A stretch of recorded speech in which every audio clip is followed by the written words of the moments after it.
There's a certain kind of mind that thinks its way through everything. The INTJ, the architect, the one who could always find the answer, always see 3 moves ahead, always understand the system before anyone else even noticed there was one. And then one day, nothing. The engine that never stopped, stops. Most people would call that a breakdown, burnout, maybe just exhaustion. But for the INTJ, it's something far stranger and far more specific. It's the mind reaching the edge of its own map and staring into the void on the other side. By the end of this video, you'll understand exactly what happens when the smartest person in the room runs out of road, why it feels like the end of everything, and why, for this particular mind, it might be the most important thing that ever happens to them. You've probably met this person. Maybe you are this person. The one who solved problems for a living, or for fun, or just to stay sane. Who read everything, mapped everything, planned everything, who built an entire identity out of one quiet, powerful promise to themselves. I can think my way out of anything. For years it works, until it doesn't. The existential crisis of the INTJ isn't loud. There's no dramatic collapse. It looks like a person going through the motions while something behind their eyes has gone dark. The projects lose their pull. The books stop feeling interesting. The future, once a chessboard full of moves, becomes a blank gray wall. Viktor Frankl, the psychiatrist who survived the concentration camps, had a name for this. He called it the existential vacuum, the moment a person has everything to think with and nothing left worth thinking about. For the INTJ, whose entire sense of self is built on the power of their mind, that vacuum isn't just uncomfortable, it's an identity-level emergency. We're going to walk through 7 stages of this crisis, what it is, why it happens, what it costs, and how the rarest personality type finds its way back. Let's start with the part almost everyone gets wrong. Here's the first thing you need to understand. The INTJ's existential crisis is not a failure of the mind. It's the mind working exactly as designed.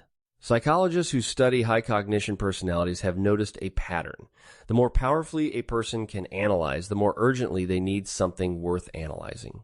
Abraham Maslow put self-actualization at the very top of human needs, the drive to fully become what you're capable of being.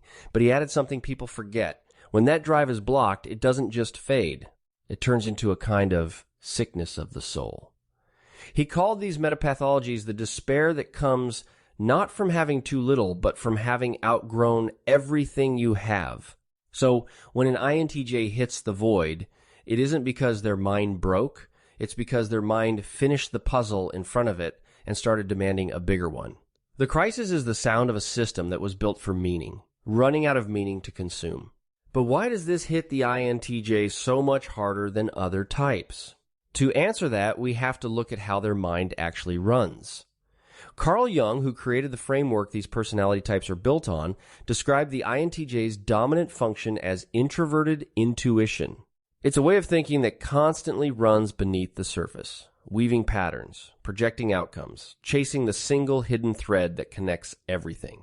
It never really switches off, even in sleep, even in stillness. The INTJ mind is modeling the future. That's a superpower with a hidden cost.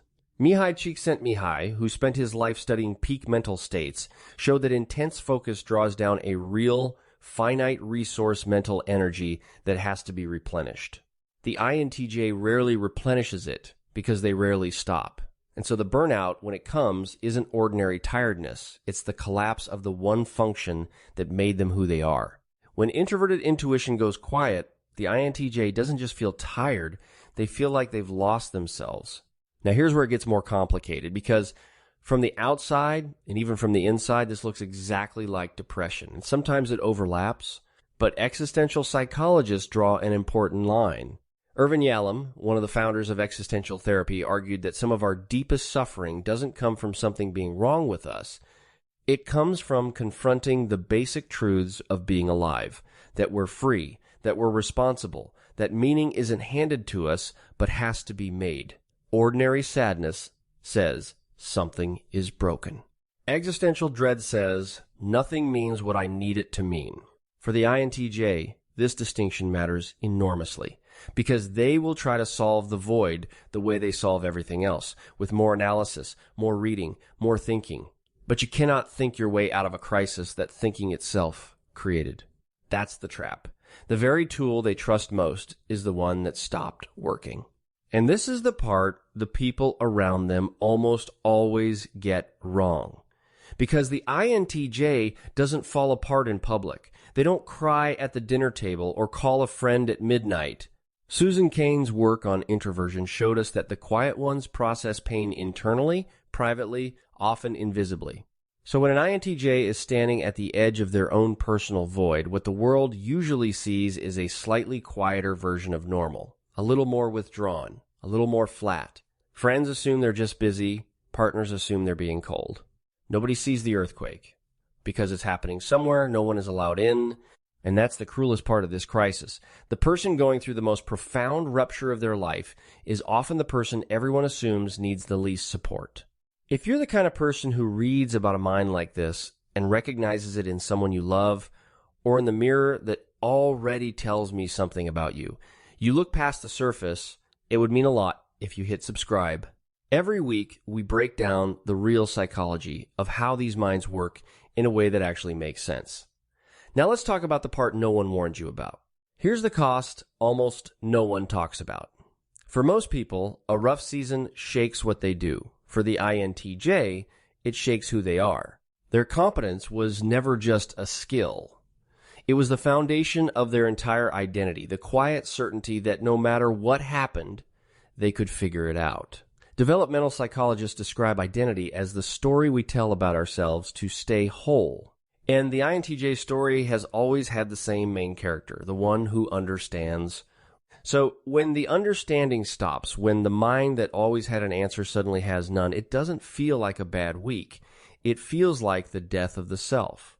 The person they've always been is suddenly a stranger, and there's no one they trust enough to admit it to. But this is the root beneath all of it. The INTJ was, in a sense, always going to arrive here. It was built into them from the start. Carl Jung believed the second half of life demands something the first half never asks for. In youth, we build, we prove ourselves, master skills, construct an identity that works. But eventually, Jung said, the psyche turns and asks a harder question. Not, what can I achieve, but what does any of it mean? He called the lifelong journey toward that answer individuation the slow, difficult work of becoming a whole person rather than just a capable one. The INTJ spends years perfecting the machinery of achievement. They become so good at solving that they never had to ask why they were solving. And so the void isn't a detour from their path. It's the exact place their path was always leading, the moment the architect has to stop building outward and finally turn inward. Which brings us to the last and most important truth. The void the INTJ fears so much is not a dead end, it's a doorway. Every framework that has ever studied this Jung's individuation, Frankl's search for meaning, Maslow's self-actualization, agrees on one quietly radical idea. Meaning is not something you find lying around, ready-made. It's something you choose and then build. Frankl, who lost almost everything a person can lose, wrote that the last of human freedoms is the ability to choose your response to what happens to you. Not the circumstance, the response.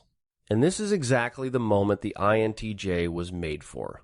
Because when they finally stop trying to think their way out of the void and instead ask what they actually want to build a life around, they bring the full force of that extraordinary mind to the only problem that was ever really worth it.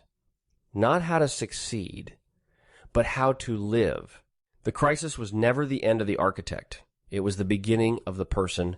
So the next time you see an INTJ go quiet, the one who always had the answer, suddenly with none, you'll know what you're actually looking at. You're not looking at someone who's broken. You're looking at a mind that has finished one map and is standing at the edge of the next. Someone whose crisis isn't a malfunction, but a threshold. Someone who has to lose the certainty of the architect to find the meaning of the human being underneath. The void isn't the enemy. It's the price of a mind that refuses to live without meaning. And the INTJs who walk through it don't come out smaller, they come out real. If this resonated, I put together a video on the INTJ's search for authentic happiness that picks up exactly where this one ends. It's right here when you're ready.